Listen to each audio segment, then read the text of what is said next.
إن الحمد لله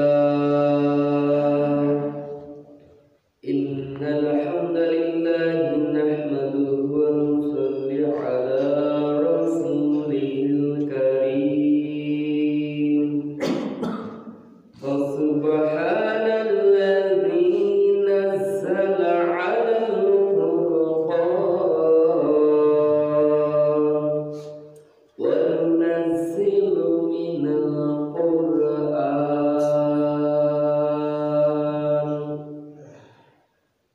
الذي علم بالقلم علم الإنسان ما لم يعلم أعوذ بالله من الشيطان الرجيم بسم الله الرحمن الرحيم إما يبلغن عندك الكبر أحدهما أو كلاهما فلا تقل لهما أف ولا تنهرهما وقل لهما قولا كريما واخفض لهما جناح الذل من الرحمة وقل رب ارحمهما كما ربياني صغيرا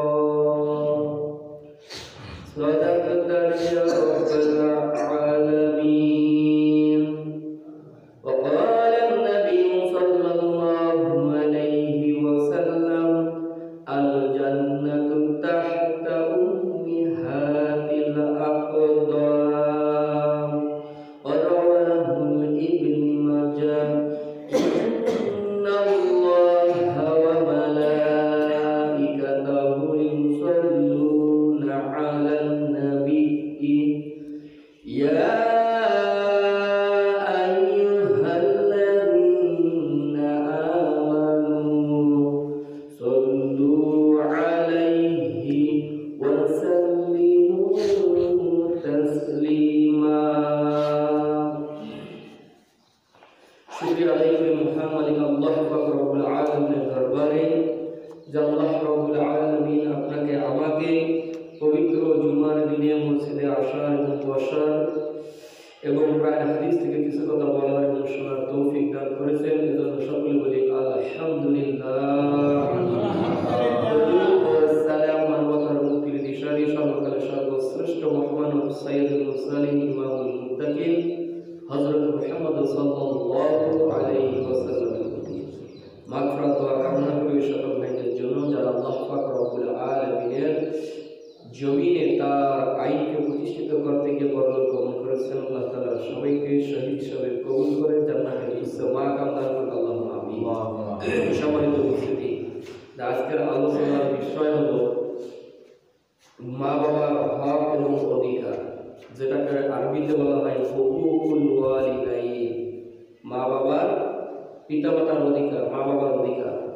সন্তানের উপরে মা বাবার কি হক আছে বলেন তো? কি আছে? হক আছে। এই হক সম্পর্কে আমি সংক্ষিপ্তভাবে আলোচনা রাখবো। আর যে আয়াতে কারিমা তেলাওয়াত করেছি, আল্লাহ তাআলা রব্বুল আলামিন ঘোষণা করলেন ইম্মা ইয়াবলুগান্না ইনদাকাল কিবারা আহাদুহুমা আও কিলাহুমা, যদি তাদের উভয়ে অর্থাৎ মা এবং বাবার মধ্য থেকে কেউ যদি বার্ধক্য বয়সে তোমাদের কাছে উপস্থিত হয়, আহাদুহুমা একজন, অথবা আও কিলাহুমা অথবা উভয়, তাহলে তাদের সাথে কি করবে? ফালা তাকুল্লাহুমা উফফিন, তাদের সাথে এমন কথা বলো না যাতে তারা শব্দটা পর্যন্ত বলে।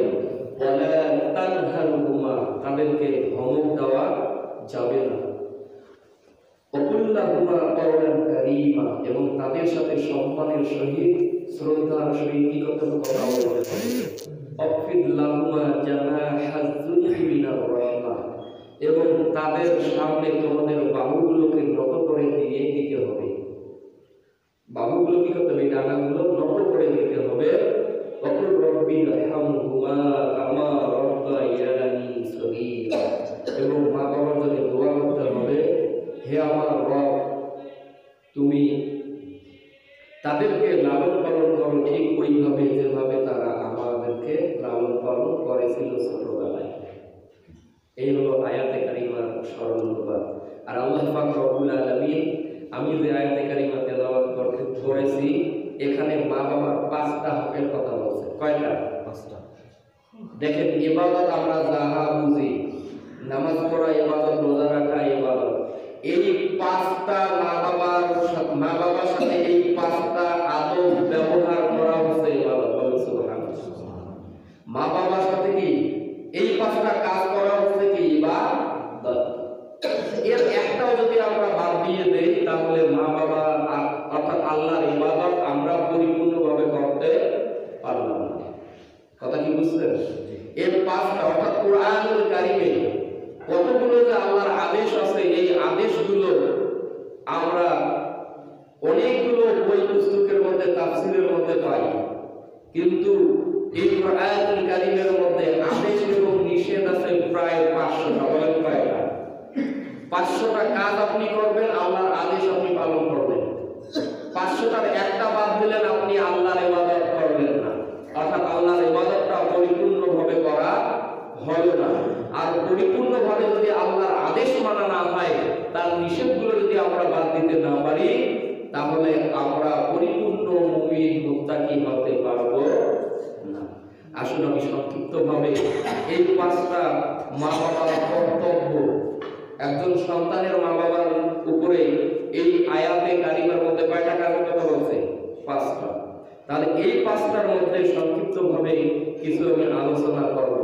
তবে একটি বিষয় আপনাদেরকে ক্লিয়ার করে দেব, যেটা হাদিস শরীফের মধ্যে এসেছে, আল জান্নাতু তাহতা উম্মিহাতিল আকদার, মায়ের পায়ের নিচে হলো সন্তানের বেহেস। বলেন সুবহানাল্লাহ। কার পায়ের নিচে? ভালো করে খেয়াল করেন, মায়ের পায়ের নিচে। তবে শুধু কি মায়ের পায়ের নিচে, নাকি বাবার পায়ের নিচে কি জান্নাত নাই? দেখেন, এটাও হাদিস শরীফের মধ্যেই আছে। এই হাদিস হলো তাবারানী এবং আলবানীর মধ্যে এসেছে, আল জান্নাতু তাহতা আরজুলিহিমা, মা বাবা উভয়ের পায়ের নিচেই হলো জান্নাত। বলেন সুবহানাল্লাহ। এই ইসলাম ধর্মে কি মা বাবার সাথে ভালো ব্যবহার করার কথা বলা হয়েছে, মা বাবার সাথে সদাচরণ করার কথা বলা হয়েছে, মা বাবার প্রতি খারাপ ব্যবহার করা যাবে না। এটা কি শুধু ইসলাম ধর্মে? না, শুধু ইসলাম ধর্মেই না, অন্য হাদিস অন্য ধর্মের মধ্যেও আছে। বলেন, অন্য ধর্মের মধ্যেও আছে। খ্রিস্টান ধর্মের মধ্যে এটা উল্লেখ আছে যে বাচ্চারা মা বাবার কথা শোনো, তাদের সম্মান করো, তোমাদের ভালো হবে, আর তোমরা কঠিন বিপদ, তোমরা অনেক দিন বেঁচে থাকবে। এটা কোন ধর্ম বললাম? খ্রিস্টান ধর্ম। বলতেছে বাচ্চারা তোমরা মা বাবার সাথে কি করো, ভালো আচরণ করো, ভালো ব্যবহার করো, তাদের কথাগুলো শোনো, তোমাদের মঙ্গল হবে, তোমাদের কল্যাণ হবে, আর তোমরা বেশি বেশি দিন বেঁচে থাকবে। খ্রিস্টান ধর্মের কথা। আসেন এবার দেখি হিন্দু ধর্মের মধ্যে কি আছে। হিন্দু ধর্মের মধ্যে বলা আছে, পিতাই ধর্ম পিতাই স্বর্গ। পিতাই ধর্ম পিতাই কি? মা বাবার সাথে ভালো ব্যবহার করবে, স্বর্গে যাবে। মা বাবার সাথে খারাপ ব্যবহার করবে, নরকে যাবে। এই কথা বুঝতে পারছি? স্বামী বিবেকানন্দ তিনি বলতেছেন যে মা বাবা হচ্ছেন স্রষ্টার প্রতিরূপ, যে কোনো উপায়ে তাদের খুশি রাখতে হবে। মা বাবা খুশি হলে স্রষ্টাও খুশি হয়ে যাবে। কোনটি হচ্ছে? স্বামী বিবেকানন্দ বলেছেন। তাহলে মা বাবার সাথে কি ব্যবহার, কি আচরণগুলো আমাদের করা দরকার, আমি সংক্ষিপ্তভাবে এই কোরআন এবং হাদিসের আলোকে আপনাদের সাথে বর্ণনা করতেছি। আল্লাহ রাব্বুল আলামিন কোরআনুল কারীমের এক জায়গায় নয়,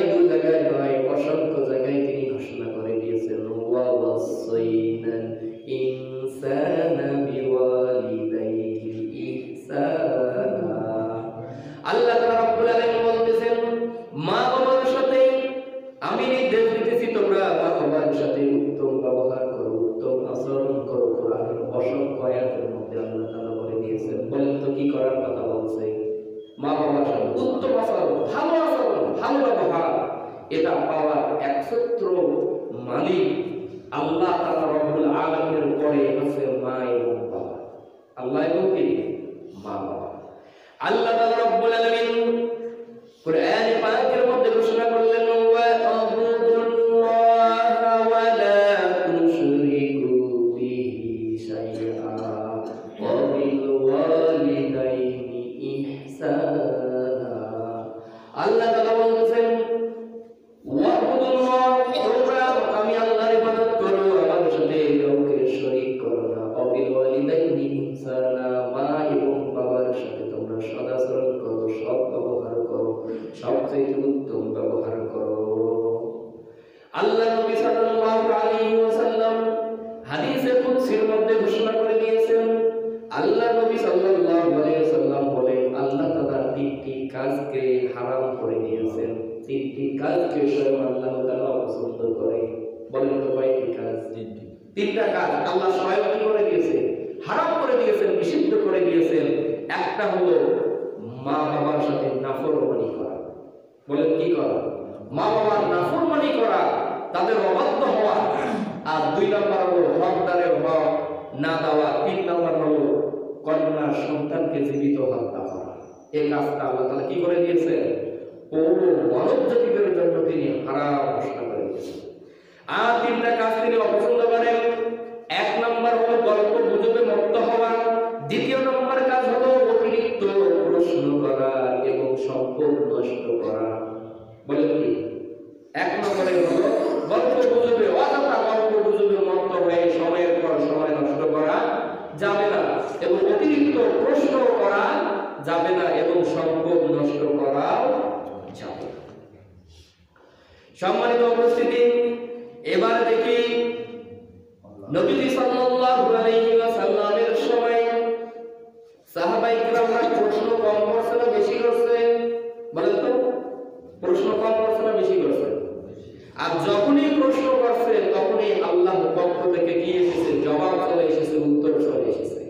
নাকি নবীজি সাল্লাল্লাহু আলাইহি ওয়াসাল্লাম নিজে উত্তর দিয়ে দিয়েছেন? না, তিনি তার নিজের পক্ষ থেকে কোনো কথা বলে নাই। যখনই সমস্যার সম্মুখীন হয়েছিল, সাহাবীরা যখনই সমস্যার সম্মুখীন হয়ে আল্লাহ রাসূল সাল্লাল্লাহু আলাইহি ওয়াসাল্লামের কাছে এসে বলছে, ইয়া রাসূলুল্লাহ, ইয়া হাবিবাল্লাহ, এই সমস্যা এটা সমাধান কি হবে? আল্লাহর নবী সাল্লাল্লাহু আলাইহি ওয়াসাল্লাম অপেক্ষা করতেন। তেমনি প্রশ্ন করলো, ইয়াসআলুনাকা মাযা ইউনফিকুন, প্রশ্ন করলো, ইয়া রাসূলুল্লাহ, ইয়া হাবিবাল্লাহ, আমরা সম্পদ খরচ করব কোথায়, কার জন্য খরচ করব, কিভাবে খরচ করব? কি বলি? ইয়াসআলুনাকা আনিনা, ইয়াসআলুনাকা মাযা ইউনফিকুন, আমরা কি খরচ করব? আল্লাহ তাআলা রাব্বুল আলামিন বললেন, কুল মা আনফাকতুম মিন খায়রিন ফালিল ওয়ালিদাইনি ওয়াল আকরাবিন ওয়াল ইয়াতামা ওয়াল মাসাকিন ওয়া ইবনিস সাবিল। আল্লাহ তাআলা রাব্বুল আলামিন কোরআনুল কারীমের মধ্যে নবীকে বলল, হে নবী, আনফাকতুম মিন খায়রিন, তারা কি জানতে চাই তারা কি খরচ করবে? বলে দাও, ফালিল ওয়ালিদাইন, তারা খরচ করবে মা বাবার জন্য, ওয়ালা আকরাবিন, আত্মীয় স্বজনের জন্য, ওয়াল ইয়াতামা, ইতিমদের জন্য, ওয়াল মাসাকিন, এবং মিসকিনদের জন্য, ইবনিস সাবিল, এবং পথিক এবং মুসাফিরদের জন্য তারা সম্পদ খরচ করবে। বলেন সুবহানাল্লাহ।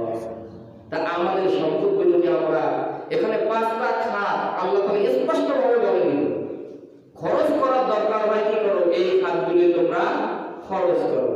এখন আমি আপনাদেরকে একটু প্রশ্ন করব, আমাদের সম্পদগুলো কি, যে অর্থ সম্পদ আমরা উপার্জন করি, তো এই সম্পদগুলো কি এই পাঁচটা কাজে আমরা খরচ করি? মা বাবার জন্য করি তো? সম্মানিত উপস্থিতি, এই মা বাবার জন্য সম্পদ খরচ আমরা করতে আমাদের কলিজা ফেটে যায়। বিশেষ করে ফেটে যায় বিবাহের পরে, বিয়ে করার পরে। কথা বলেন, বিয়ের আগে যত ইচ্ছা মা বাবা যা চায় তাই দেয়, কিন্তু বিয়ের পরে এক টানা করেও খরচ করতে ইচ্ছুক না। কথা বানায় বলতেছি না, কথা একবারে স্পষ্ট কথা। সমাজের এমন চরিত্র হওয়ার পিছনে দেখেন, তার স্রষ্টার ইবাদতে করতেছি না, আল্লাহ তাআলার ইবাদতে তো করতেছি না, আল্লাহর হুকুমই তো মানতেছি না। এটা কি আল্লাহর হুকুম না? আল্লাহ বলল বিল ওয়ালিদাই আনফাকতুম মিন খায়রি বিল ওয়ালিদাই, মা বাবার জন্য খরচ করো, কিন্তু মা বাবার জন্য আমরা সম্পদ খরচ করতে রাজি না। এজন্য মা বাবাকে খুশি করতে পারি না, স্বয়ং স্রষ্টাও খুশি হয় না। যত বিপদ আপদ একটার পর একটা আমাদের পিছনে লেগে আছে না নাই? আসুন আমরা সকলে মিলে দেখেন, নিজের মা, অসহায় মা, বাড়িতে থাকতে দেয় না, মাকে বাড়িতে থাকতে দেয় না। এই যে কল্পনাশীল, আমি নিজে স্বয়ং দাঁড়ায় থাকতে পারতেছি না, বুঝা ছাড়া, এত ঠান্ডা লাগতেছে। এই যে গর্ভধারিণী মা, বয়স হয়ে গেছে 50 বছর, 60 বছর, 70 বছর, নিজের বাড়িতে আশ্রয় নাই, অন্যের বাড়িতে থাকে। আর এমন ছেলে, সে যত কিছু হাদিয়া তহফা পায় সবগুলো নিয়ে বাবার দরবারে চলে যায়। মাকে খুশি করে না, বাবাকে খুশি করে না, চলে যায় ওই দরবারে, ওই বাবার কাছে। কোথায় কোথাকার বাবা আছে, বাবার দরবারে চলে যায়, পীর বাবার দরবারে চলে যায়। এটা কোশিশ কালেও আল্লাহ খুশি হবে না, আর আল্লাহ তাদেরকে কি করবে না? মাফ করবে না। আল্লাহর হুকুম অমান্য করে কাঙ্ক্ষিত মানের জান্নাতে পৃথিবীর কেউ যেতে পারবে না, যতক্ষণ পর্যন্ত আল্লাহর আদেশগুলো পুঙ্খানুপুঙ্খানুভাবে মেনে চলে। তাহলে আল্লাহ এখানে বলল, মা বাবার জন্য খরচ করো, আত্মীয় স্বজনের জন্য খরচ করো, এতিমদের জন্য খরচ করো, মিসকিন আছে মিসকিনদের জন্য খরচ করো, প্রতি মুসাফির আছে তাদের জন্য খরচ করো। এমন কুলাঙ্গার কিছু সন্তান আছে, শ্বশুর শাশুড়ি স্ত্রীদের কথা শুনে অসহায় বৃদ্ধ মা বাবাকে বাড়ি থেকে বের করে দেয় কি দেয় না? আছে কি নাই? মা বাবাকে ওই বৃদ্ধাশ্রমের মধ্যে রেখে আসে। এগুলো হচ্ছে দুনিয়ার জন্য অভিশাপ। বলেন কি? দুনিয়ার জন্য অভিশাপ হচ্ছে এরা। এরা যে এলাকায় থাকবে ওই এলাকাটা অভিশপ্ত হয়ে যাবে। আল্লাহ যে কোনো মুহূর্তে তাদেরকে ধ্বংস করে দিবে। কিন্তু আল্লাহ তাআলা রব্বুল আলামিন তো এই ছোট ছোট কুচি বাচ্চারা আছে না, বয়োবৃদ্ধ লোকগুলো আছে না, সারা দিন পরিশ্রম করার পরেও রাত জেগে জেগে আল্লাহর কাছে দোয়া করে। কি করে? দোয়া করে, প্রতিবেশীর জন্য দোয়া করে, মা বাবার জন্য দোয়া করে, করে কি না? মনে করেন তাদের বদৌলতে আমরা এখনো বেঁচে আছি। বলেন কি চিন্তা হয়? করে কি? দোয়া করেন কি? এলাকার মধ্যে একজন ব্যক্তি হলে তো দোয়া করে, তাহাজ্জুদ করে চোখের পানি ছেড়ে আল্লাহর কাছে কান্নাকাটি করে, আল্লাহ আমাদেরকে, আমার পরিবারকে সঠিক পথে পরিচালনা করো, এলাকাবাসীকে সঠিক পথে পরিচালনা করো, কোনো বিপদ আপদ যেন আমাদের উপরে না আসে।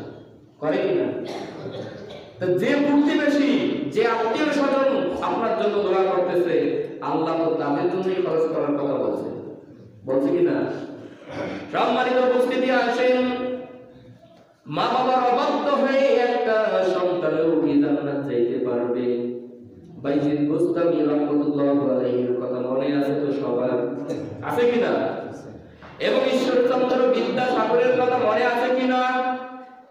এই মা বাবার আলোচনা করতে গিয়ে, উদাহরণ দিতে গিয়ে আমি আরো একজন ব্যক্তির উদাহরণ দিয়ে থাকি, কেউ কোনো মাইন্ড করবেন না, করবেন না। কিন্তু আমি একজনের কথাই এখানে বলবো, কারণ ঈশ্বরচন্দ্র বিদ্যাসাগরের ইতিহাস মনের মধ্যে গাঁথা আছে, বাইজিদ বুস্তামির ইতিহাস সকলের জানা আছে, কিন্তু আরো একটু ইতিহাস অ্যাড করে দেই। নাম হলো অক্ষয় কুমার। বলেন কি? অক্ষয় কুমার বলিউডের একজন সুপারস্টার তারকা। কেউ মাইন্ড করেন না বলতেছি, এটা কিন্তু মা বাবার দোয়ায় কে কত বড় হতে পারে, কত ওলি হতে পারে, আর মা বাবার অভিশাপে সন্তানের জীবনটা ধ্বংস হয়ে যেতে পারে। এই অক্ষয় কুমার তিনি বিদেশে ভ্রমণ করার জন্য চলে গেল। বিদেশে ভ্রমণ করতে গিয়ে ওনার যে সফর সঙ্গী ছিল, ওই সফর সঙ্গী ইংলিশে কথা বলে, কিন্তু এই কথাটা, মেসেজটা বাংলায় ডাবিং করা হয়েছে। বাংলায় ডাবিং করার পরে এখন সফর সঙ্গী বলতেছে যে, অক্ষয় কুমার তুমি একজন সুপারস্টার হয়ে গিয়েছো। আসলে এই সুপারস্টার হওয়ার পিছনে সবচেয়ে তোমার পিছনে বড় অবদান রেখেছে কে? এখন অক্ষয় কুমার বলতেছে যে আমি বাহিনীতে কাজ করতাম, আমাদের ভারতীয় বাহিনীতে কাজ করছি, সেনাবাহিনীতে। এখান থেকে আমার ফিটনেস থেকে আবার এগুলো বলিউডে ডাক দিল। তো আমার পিছনে সবচেয়ে বেশি পরিশ্রম দিয়েছে আমার বাবা। বলেন কে? তাহলে বাবার দোয়া, বাবার গাইডনেসে আমি আজকে সুপারস্টার হয়েছি। সম্মানিত উপস্থিতি, এজন্যই বলবো ছেলে মেয়েদেরকে কখনো অভিশাপ দিবেন না। কি দিবেন না? অভিশাপ দিবেন না। আর মা বাবাদের অভিশাপে অনেক ভাইদের জীবনে অতিষ্ঠ হয়ে গেছে, দুঃখ ভরা হয়ে গিয়েছে। পৃথিবী অনেক বড় না? পৃথিবী অনেক বড়, কিন্তু মা বাবার অভিশাপে ওই ছেলে হোক মেয়ে হোক, তাদের জীবনটা মনে হয় সংকীর্ণ হয়ে এসেছে, আটোসাটো হয়ে এসেছে। আসছে কি না? এগুলো এখনো আমাদের যাদের মা বাবা আছে, এখানে মা বাবাদের সাথে সদাচরণ করা, ভালো ব্যবহার করা, এটা আপনি আমি করলে একটা হলো আল্লাহর ইবাদত পালন করা হবে, দ্বিতীয় হলো মা বাবা খুশি হয়ে যাবে। এবার আসলে এক সাহাবী এসে জিজ্ঞাসা করলো, ইয়া রাসূলুল্লাহ, ইয়া হাবিবাল্লাহ, মা হাক্কুল ওয়ালিদাইনি আলাইয়া ওয়ালিদাহুমা, সন্তানের উপরে মা বাবাদের কি হক আছে, কি অধিকার আছে? আল্লাহর নবী সাল্লাল্লাহু আলাইহি ওয়াসাল্লাম বললেন, হুমা জান্নাতুকা ওয়া নারু, মা বাবাই হলো তোমার জন্য জান্নাত, মা বাবাই হলো তোমার জন্য জাহান্নাম। অর্থাৎ মা বাবার সেবা করবে, মা বাবাকে খুশি করবে, মা বাবা তোমার জন্য দোয়া করবে, আল্লাহ খুশি হয়ে যাবে। পরকালে আল্লাহ তাআলা তোমাদের সমস্ত গুনাহ খাতা মাফ করে দিয়ে জান্নাত দিয়ে দিবে। আর যদি মা বাবাদের সাথে খারাপ আচরণ করো, মা বাবা যদি অসন্তুষ্ট হয়, তাহলে আল্লাহর কাছে তোমার জন্য অভিশাপ করবে কিনা? করবে তো? অভিশাপ কি? অভিশাপের বিষয়ে একটা উদাহরণে আমি দিয়ে থাকি। অনেক ছেলে পরীক্ষার সময় দেখা যায় এত সুন্দর করে লেখাপড়া করে, মনে হয় গোল্ডেন ফাইভ পাবে, হয় না? একবারে নিশ্চিত করে দেয় তোমার জিপিএ 5 গোল্ডেন আসবে। কিন্তু এরকমও ছেলে মেয়েরা যখন এসএসসি পরীক্ষা দেয়, তখন কি আসে? এফ। রেজাল্ট বুঝি দেখে নাই। এর পিছনে কারণ কি বলেন তো? বোর্ড চ্যালেঞ্জ করে, বোর্ড চ্যালেঞ্জ করার পরেও দেখে তার সাবজেক্টে ফেল, কিন্তু সে বলতেছে আমি ওটাতে 100-এর মধ্যে 95 পাবো বা 90 পাবো, ওটাতে A+ পাবো। কিন্তু রেজাল্ট না আসার পিছনে কারণ আছে। ওই যে ছেলে মেয়ে পড়ালেখা নিয়ে ব্যস্ত, মা বাবা হয়তো অসুস্থ ছিল, মা বাবার কথা সে শুনলে নাই, এজন্যই মা বাবা মন খারাপ করে এত লেখাপড়া করে লাস্ট হবে, পাস তো করতে পারবি না। ওই মা বাবা হয়তো রাগ করে বলছে, কিন্তু কবুল করছে কে? আল্লাহ সুবহানাহু ওয়া তাআলা। মা বাবার দোয়া সন্তানের জন্য আল্লাহ কবুল করবে, আর সন্তানের দোয়া মা বাবার জন্য 100 কবুল করবে। এই তো হুজুর ডাকে নিয়ে যতই খাওয়া দাওয়া করেন না কেন, এটাকে আল্লাহ কবুল করবে, এই ব্যাপারে কোনো গ্যারান্টি আছে? কেউ দিতে পারবে? কেউ পারবে না। আপনি আমি যদি মা বাবার জন্য দোয়া করি, এটা 100 কারেন্টের সুইচের মতোই, তার চাইতে দ্বিগুণ লক্ষ কোটি গুণে আল্লাহ তাআলা কবুল করে নেবে। এজন্য গার্ডিয়ান যারা আছি, ছেলে মেয়েদেরকে কখনো অভিশাপ দিবেন না। অনেকে তো আমরা রাগ হয়ে বলি, তুই রাস্তাত করে মরবো, কই না গ্রামের ভাষায়, তুই রাস্তাত করে মরবো, এত কষ্ট দিতেছিস, তো আল্লাহ কবুল করে। কোনো একদিন দেখা যায় ওই ছেলে জ্বরে নিয়ে আসে না এরকম? এইগুলো কার দোয়ার ফলে? আমি আমার বাড়ি তো বিশেষ করে পাশেই, যখন এইগুলো দেখি এরকম চিত্র হয়, ওটাই মনে করি ওই মা বাবাকে কষ্ট দিছিল, আল্লাহ ওটাই দিয়েছে। আর সবচেয়ে বড় একটি কথা, মা বাবাকে কেউ গালি দেব না। কি করবো না? গালি দিব না। নবীজি সাল্লাল্লাহু আলাইহি ওয়াসাল্লাম সাহাবীদেরকে বলতেছে যে তোমরা মা বাবাকে গালি দিও না। এক সাহাবী বলল, ইয়া রাসূলুল্লাহ, ইয়া হাবিবাল্লাহ, মা বাবাকে গালি দিব বুঝলাম না। বলতেছে যে তুমি তোমার মা বাবাকে তো গালি দিবে না, তবে অন্যের মা বাবাকে তুমি যখন গালি দিবে আর সেও তো তোমার মা বাবাকে গালি দিবে, কি দিবে না? আমি যদি আপনাকে গালি দেই, আপনার মা বাবাকে, আপনিও তো আমার মা বাবাকে গালি দিবেন। তাহলে এটাই হচ্ছে যে আমি আমার মা বাবাকে কি করলাম? গালি দিলাম। কি কথা বুঝতে পারছি? এজন্য আমরা মা বাবাকে, অন্যের মা বাবাকেও গালি দেব না। গালি দেওয়া কি যাবে? গালি গালাজ করা কার স্বভাব? মুনাফিকের স্বভাব। কার স্বভাব? গালি গালাজও করা যাবে না। সম্মানিত উপস্থিতি, মা বাবার জন্য আমরা কি করব বলেন তো? দোয়া করব। আয়াতে কারিমার শেষের অংশে আছে অকুর রব্বি রাহমহুমা কামা রাব্বায়ানি সগীরা। এই মা বাবার জন্য দোয়া করব তো ইনশাআল্লাহ। এখন মা বাবার জন্য কোরআনের মধ্যে অনেকগুলো দোয়া আছে। কতগুলো আছে? অনেকগুলো দোয়া। নবীজি সাল্লাল্লাহু আলাইহি ওয়াসাল্লাম অনেক দোয়া শিখিয়ে দিয়েছেন। এখন বিষয় হলো আমরা তো অনেকে আছি আরবি লেখাপড়া জানি না, শুধু একটা দোয়াই পারি, রব্বি রাহমহুমা কামা রাব্বায়ানি সগীরা, এটাই পারি তো। এর অর্থ হলো, হে আল্লাহ, হে রব,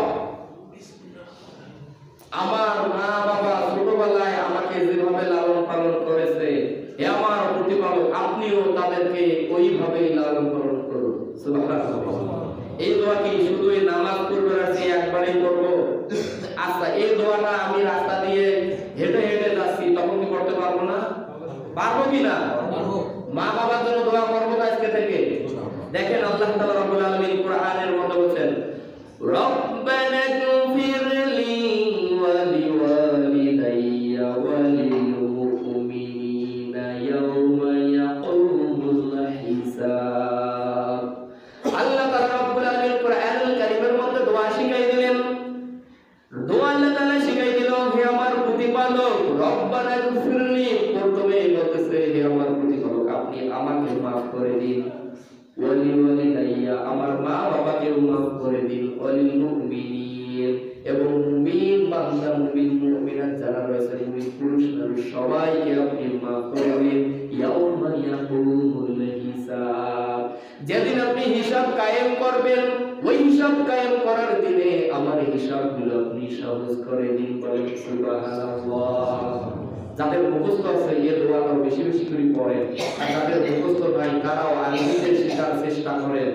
এবং আল্লাহ তাআলা রাব্বুল আলামিন কোরআনুল কারীমের মধ্যে আর দোয়ার কথা ঘোষণা করে দিল, রব্বি গফিরলি ওয়া লিওয়ালিদাইয়া ওয়া লিমান দাখালা বাইতিয়া মুমিনা ওয়া লিল মুমিনিনা ওয়াল মুমিনাত।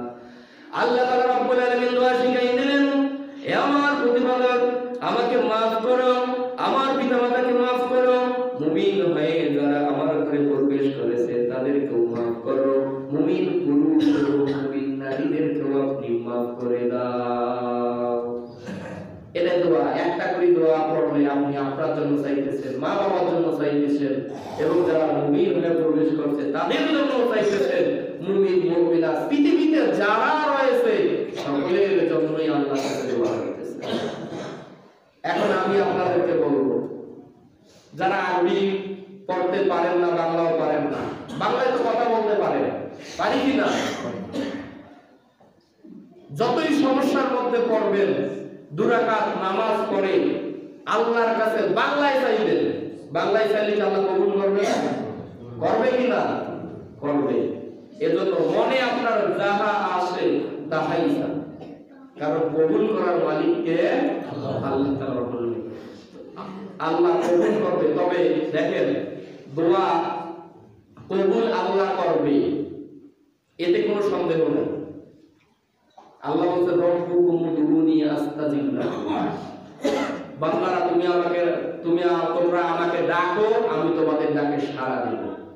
আপনি যেটার জন্যই ডাকবেন ওটার জন্যই আল্লাহ সাড়া দিবে। তবে দোয়া কবুল হবে, দোয়ার প্রতিদান আল্লাহ তিন ভাবে দিবে।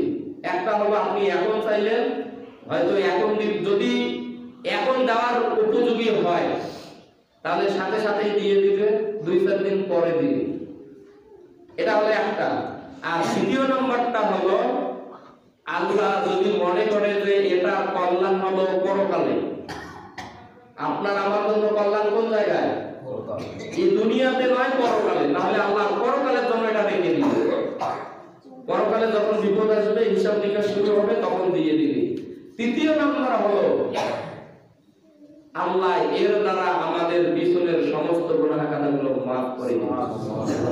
এখন কি বুঝতে পারছেন?